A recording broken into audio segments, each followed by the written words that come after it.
Hai gengs, welcome back to Sempuras. Nah kali ini gue kembali bakal ngasih spoiler lagi nih, atau alur cerita sebuah film yang berjudul Sea Fog atau Kabut Laut.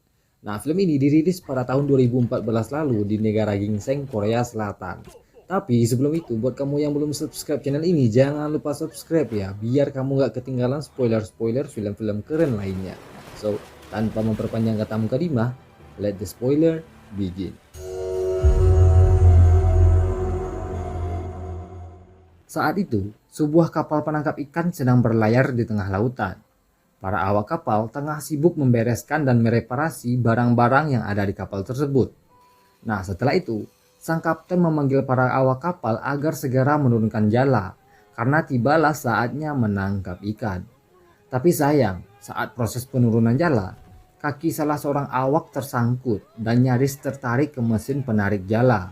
Tapi untungnya, sang kapten mematikan mesin tersebut dan akhirnya si awak selamat. Sayangnya mereka gagal menjala ikan karena mesin penarik jalanya sudah rusak. Sebelum itu, mending kita perkenalkan satu persatu dulu ya. Nah, si pria ini adalah kapten. Ia telah puluhan tahun berprofesi sebagai kapten kapal penangkap ikan. Nah, kalau yang ini bernama Wan Ho. Ia adalah seorang teknisi alias mekanik. Nah, kalau yang ini bernama Dong Sik. Ia adalah awak kapal termuda di kapalnya si kapten. Selanjutnya, kalau pria ini bernama Kyung Ko. Ia juga awak kapal biasa, tapi ia memiliki kelebihan atau memiliki temperamental yang berlebih sehingga sering memicu keributan di atas kapal. Nah, selanjutnya, kalau pria botak ini bernama Bos N. Ia adalah ketuanya para awak kapal. Bisa dibilang si Bos N ini asistennya si kapten. Nah, kalau yang ini bernama Chang Wo. Ia awak kapal biasa, tapi memiliki kelebihan sebagai mekanik. Jadi ia asistennya si Wan Ho.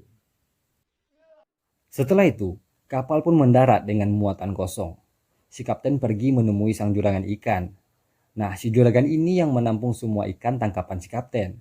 Tapi karena si kapten ini pulang dengan tangan kosong, ia terpaksa meminjam uang pada si juragan untuk gaji para awak kapal.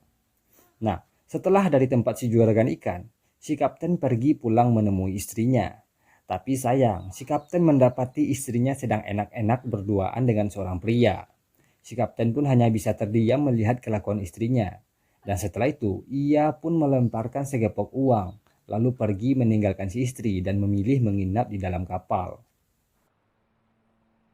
Saat di kapal, si Kyungko datang bersama seorang wanita panggilan alias Jablay. Ia pun berencana untuk bercinta dalam geladak kapal atau ruang tidurnya para awak kapal. Tapi sayang, si kapten paling anti kalau perempuan ada di dalam kapalnya, karena bisa mendatangkan kesialan atau membawa sial. Dan terpaksa si Kyungko pergi meninggalkan kapal bersama si Jablay. Setelah itu, si kapten agak sedikit murung atau galau karena tangkapan ikan yang makin lama makin sepi. Ditambah lagi, ia mendapati istrinya sedang digoyang pria lain. Si kapten pun memutuskan untuk pergi ke sebuah bank dan meminjam sejumlah uang agar ia bisa memperbaiki kapalnya. Sayang, rencananya gagal karena pihak bank tidak mau mencairkan dananya. Dan ternyata rumahnya juga udah digadaikan oleh si istri. Karena gagal meminjam uang dari bank, si kapten mendatangi salah seorang temannya. Ia adalah seorang nelayan juga, tapi telah beralih profesi menjadi nelayan spesialis penyelundup imigran gelap. Si kapten meminta pekerjaan tersebut pada temannya, sehingga ia berhasil mendapatkan sejumlah uang muka ditambah sepasang jam tangan mewah hasil selundupan. Dan si kapten akhirnya berhasil memperbaiki kapalnya sebelum menjalankan misi menyelundupkan imigran gelap. Kapal pun kembali berlayar. Si kapten menyuruh semua awak kapal berkumpul di geladak, ya untuk memberitahu pekerjaan mereka. Tapi para awak kapal sedikit kaget dan takut mendengar informasi dari si kapten, karena si kapten memberitahu mereka ketika kapal sudah berlayar. Tapi si kapten tetap melanjutkan rencana tersebut dan memberikan upah para awak kapal sebagai uang muka. Malam pun datang. Kapal telah sampai di titik lokasi penjemputan. Si kapten menyuruh anggotanya memperhatikan sekitar laut, apakah ada kapal yang mendekat atau tidak. Dan ternyata sebuah kapal dari arah Cina datang mendekat. Ya, para imigran ini adalah orang-orang berseteran Cina Korea yang mencoba meninggalkan Cina untuk kehidupan yang lebih baik. Selanjutnya, para awak telah bersiap menyambut kedatangan kapal dari Cina. Hujan lebat pun jadi tantangan ketika proses pemindahan para imigran. Nah, saat proses pemindahan berlangsung, salah seorang perempuan terlihat ketakutan ketika menyeberangi kapal. Dan sampai ia pun terjatuh ke dalam laut. Nah, semua orang di sana langsung berteriak kaget ketika perempuan tersebut terjatuh. Dan sampai pada akhirnya, Dong-sik memberanikan diri melompat ke laut dan mencoba menyelamatkan perempuan yang jatuh tadi. Nah, setelah berkeliling-liling mencari, wanita tersebut akhirnya berhasil diselamatkan Dong-sik dan mereka pun ditarik kembali ke atas kapal. Setelah itu, para awak kapal memberi para penumpang tadi makanan berupa mie gelas. Tapi seorang pria imigran membuang mie yang diberikan kepadanya. Nah, si Chang-wook yang melihat pun langsung bertanya dan memarahi pria tersebut. Tapi si pria menjawab kalau mengkonsumsi makanan-makanan asing di tengah lautan akan membuat cepat haus. Makanya ia membuang mie tersebut. Di sisi lain, Dong-sik mencoba membantu wanita yang ia selamatkan tadi. Wanita ini bernama Hong Mei. Ia adalah seorang wanita keturunan Cina Korea yang kabur dari Cina untuk menemui kakaknya yang telah duluan kabur ke Korea. Nah, si Dong-sik sepertinya mulai tertarik dengan Hong Mei. Ia pun menyuruh Hong Mei menghangatkan diri di dalam ruangan mesin. Dan setelah itu Dong-sik pergi meninggalkan ruang mesin dan tinggallah Hong Mei sendirian. Setelah itu Dong-sik kembali ke ruangan mesin. Ia pun membawa segelas mie gelas untuk Hong Mei.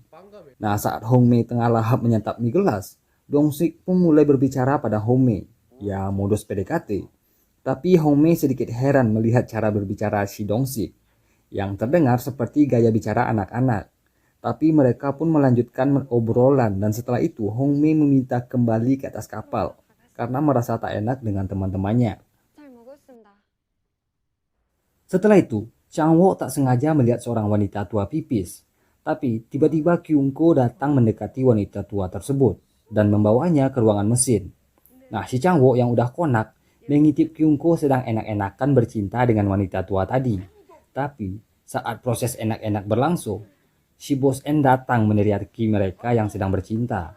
Nah, si Bos N pun mengusir mereka dari ruang mesin dan menyuruh kembali ke atas kapal. Keesokan paginya, si kapten membangunkan para awak dengan alarm. Dan ternyata kapal patroli datang mendekati kapal mereka. Para penumpang imigran disuruh masuk ke dalam ruang palka atau ruang penyimpanan ikan. Tapi tak lama berselang para imigran ini disuruh keluar lagi karena polisi patroli tak naik ke atas kapal. Nah, setelah keluar dari ruang palka, seorang pria imigran marah-marah pada awak kapal karena memasukkan para imigran ke tempat penyimpanan ikan yang sangat bau. Nah, karena terlalu ribut, si kapten datang dan langsung memukuli pria imigran tersebut. Dan setelah itu menyuruh anak buahnya membuang si pria ke dalam laut.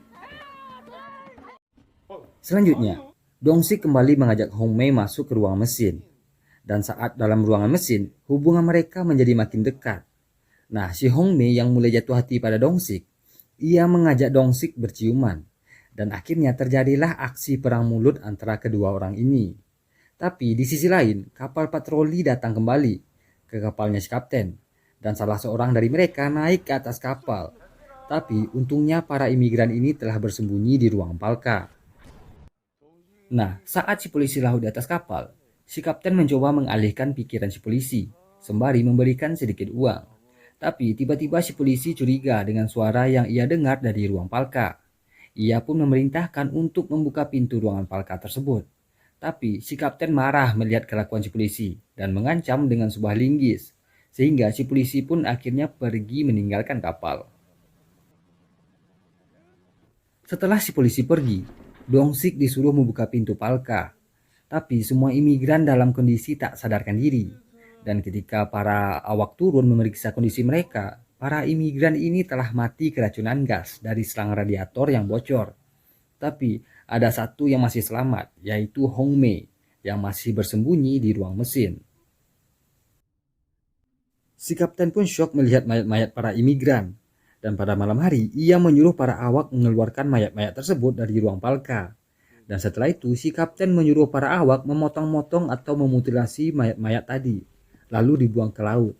Ya, tujuannya agar bangkai mayat tersebut habis dimakan ikan dan tak mengapung di tengah laut.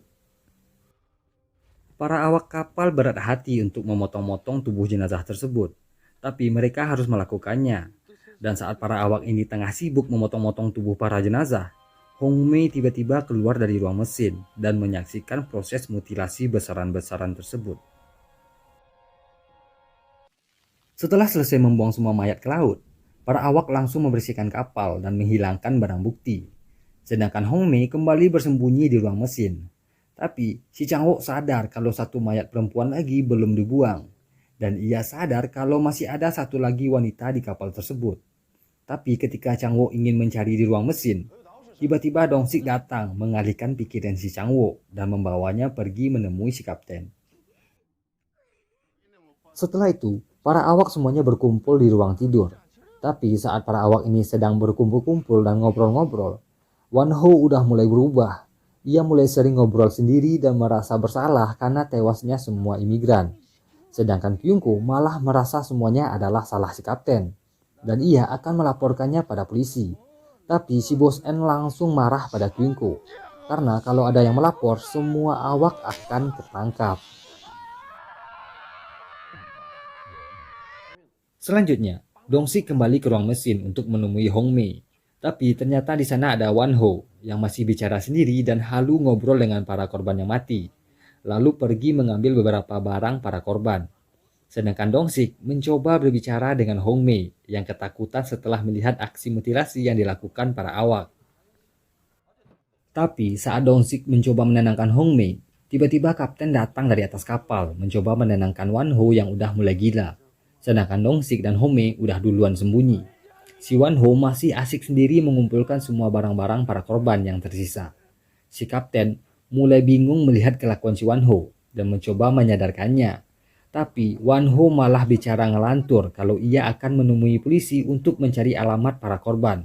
Dan untuk menceritakan pada pihak keluarga kenapa para korban bisa mati.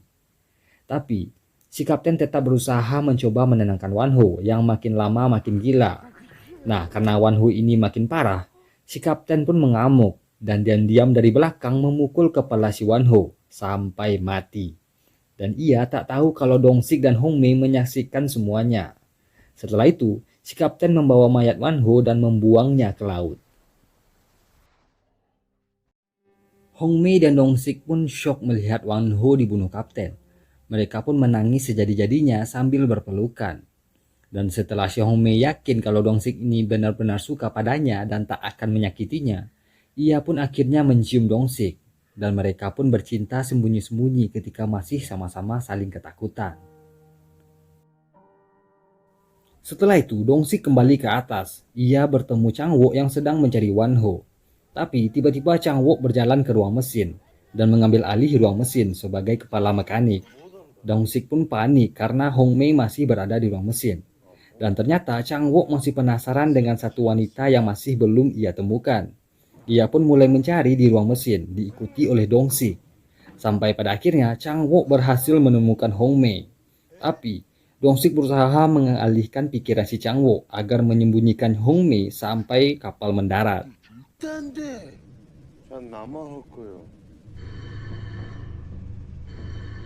Lalu tiba-tiba alarm berbunyi. Semua awak disuruh naik ke atas kapal dan bersiap-siap menangkap ikan. Tapi karena menangkap ikan harus menggunakan generator, si kapten menyuruh mekanik bersiap-siap di ruang mesin. Sehingga Chang Wook langsung berlari ke ruang mesin, diikuti si Dong Sik yang takut Hong Mei diapa-apakan oleh Chang Wook. Tapi saat di ruang mesin, Chang Wook langsung mencoba memperkosa Hong Mei. Dan untungnya Dong Sik datang menyelamatkan si Hong Mei. Sampai Dong Sik berkelahi dengan Chang Wook. Saat mereka baku pukul, si kapten pun turun melihat ke ruang mesin, sehingga ketahuanlah kalau masih ada satu lagi imigran yang masih hidup. Nah, si Dong Sik mencoba menjelaskan semuanya pada si kapten, dan berkata kalau ia akan menikahi si Hong Mei. Tapi si kapten tetap menyuruh anak buahnya, si Bos N, untuk membunuh si Hong Mei agar tak ada saksi ketika di daratan. Nah, si Chang Wook yang masih konak, masih belum rela kalau Hong Mei langsung dibunuh. Ia pun langsung lari dan mengejar Bos N yang telah duluan membawa si Hongmei pergi. Ia pun masih ingin mencicipi tubuhnya si Hongmei, diiringi Dongsik yang ikut-ikutan mengejar si Changwo. Setelah itu, si Changwo pun langsung berkelahi dengan Bos N yang akan membuang Hongmei. Lalu tiba-tiba datang Dongsik yang langsung memukul si Bos N dan menyandarkannya ke dinding. Tapi tak sengaja kepalanya si Bos N tertancap sebuah besi yang melekat di dinding kapal. Dan akhirnya si Bos N mati. Nah, sedangkan si Changwo yang udah benar-benar konak, tak peduli ketika Bos N mati di sampingnya. Ia tetap mencari Hongmei untuk menyetubuhinya. Nah, sedangkan si Kyongko ikut-ikutan mencari Dongsik karena ia udah 2 kali dipukul si Dongsik dan berencana untuk membunuhnya. Tapi ternyata Dongsik sembunyi di ruangan kapten dan mencoba menghubungi petugas pantai dan polisi laut, lalu memberitahu lokasi mereka. Tapi sayang, aksinya ketahuan sehingga si kapten, Kyongko dan Changwook langsung menangkap si Dongsik dan memasukkannya ke ruang palka. Saat si Dongsik di ruang palka, Hongmei ternyata bersembunyi di sana juga. Mereka pun saling berpelukan karena sama-sama ketakutan setelah semua yang mereka alami. Tapi tiba-tiba Changwook yang masih penasaran membuka pintu palka. Ia pun langsung masuk ke ruang palka untuk mengambil si Hongmei, diiringi Kyungko yang juga berniat membunuh si Dongsik. Tapi tiba-tiba Hongmei memukul kepala Kyungko dari belakang. Sayangnya, pukulannya belum terlalu kuat untuk menjatuhkan Kyungko. Dan akhirnya, Kyungko langsung menjatuhkan Hongmei dan mencekik lehernya. Tapi ketika Kyungko sedang mengancam Hongmei, Changwook langsung menusuknya dari belakang berkali-kali sampai si Kyungko mati. Dan lagi-lagi ia masih berusaha untuk menyetubuhi si Hongmei. Nah, si Dongsik yang melihat posisi Changwook yang telah bersiap memperkosa Hongmei langsung memukul kepalanya sampai si Changwook tumbang. Dan mereka pun langsung pergi keluar meninggalkan ruang palka. Setelah itu, Dongsik membawa Hongmei pergi ke ruang mesin. Dan karena ia telah menghubungi pihak patroli laut, ia pun mencoba menghentikan laju kapal dengan merusak mesinnya. Tapi si kapten sadar kapalnya tak berfungsi. Ia pun langsung menuju ruang mesin dan mencari si Dongsik. Setelah itu, Dongsik dan kapten akhirnya berkelahi di ruang mesin. Tapi tiba-tiba kapal menabrak sesuatu, sehingga kapal pun bocor. Perkelahian mereka terhenti karena si kapten mencoba menyelamatkan kapal. Nah, sedangkan Dongsik dan Hongmei langsung naik ke atas kapal untuk menyelamatkan diri, diikuti si kapten yang masih memegang kapak. Nah, saat mereka di atas, Changwook berteriak minta tolong, sehingga si kapten membukakan pintu palka, tapi ia tak langsung mengeluarkannya.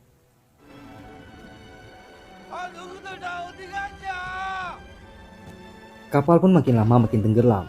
Dongsik dan Hongmei langsung melompat ke dalam laut. Sedangkan si kapten masih mencoba menyelamatkan kapalnya dengan membuang semua barang-barang yang berat. Tapi ketika ia mencoba menurunkan jangkar, kakinya terlilit tali jangkar, sehingga ia pun ikut-ikutan tertarik ikut masuk ke dalam laut.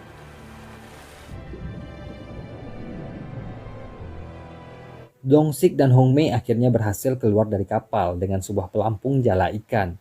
Mereka akhirnya terdampar di pinggir pantai dan keduanya sama-sama pingsan di pantai itu. Dan setelah itu, Hongmei akhirnya sadar. Ia pun mencoba menyadarkan Dongsik. Tapi ketika Dongsik sadar dan mencoba membuka matanya, ia tak melihat Hongmei di sampingnya. Ia hanya melihat jejak kaki Hongmei yang berjalan pergi meninggalkannya. 6 tahun kemudian, Dongsik tetap melanjutkan hidupnya. Ia bekerja sebagai kuli bangunan alias kuli proyek. Nah, saat si Dongsik pulang dari pekerjaannya, ia mampir ke sebuah restoran dan memesan semangkuk ramen. Lalu tiba-tiba ia mendengar suara seorang wanita yang sedang makan dengan 2 orang anak. Nah, anak-anak itu memanggil wanita tersebut dengan panggilan ibu. Sedangkan si Dongsik hanya termenung melihat anak-anak tersebut memanggil si wanita dengan panggilan ibu. Dan pastinya, suara wanita tersebut adalah suaranya si Hongmei. Oke geng, sekian sedikit spoiler film Sea Fog atau Kabut Laut. Gimana? Sadis nggak filmnya? Nah, kalau kamu suka, jangan lupa pencet tombol like-nya ya. Dan buat kamu yang belum subscribe channel ini, jangan lupa subscribe biar gue makin semangat upload dan kamu nggak ketinggalan spoiler-spoiler film-film keren lainnya. So, thank you.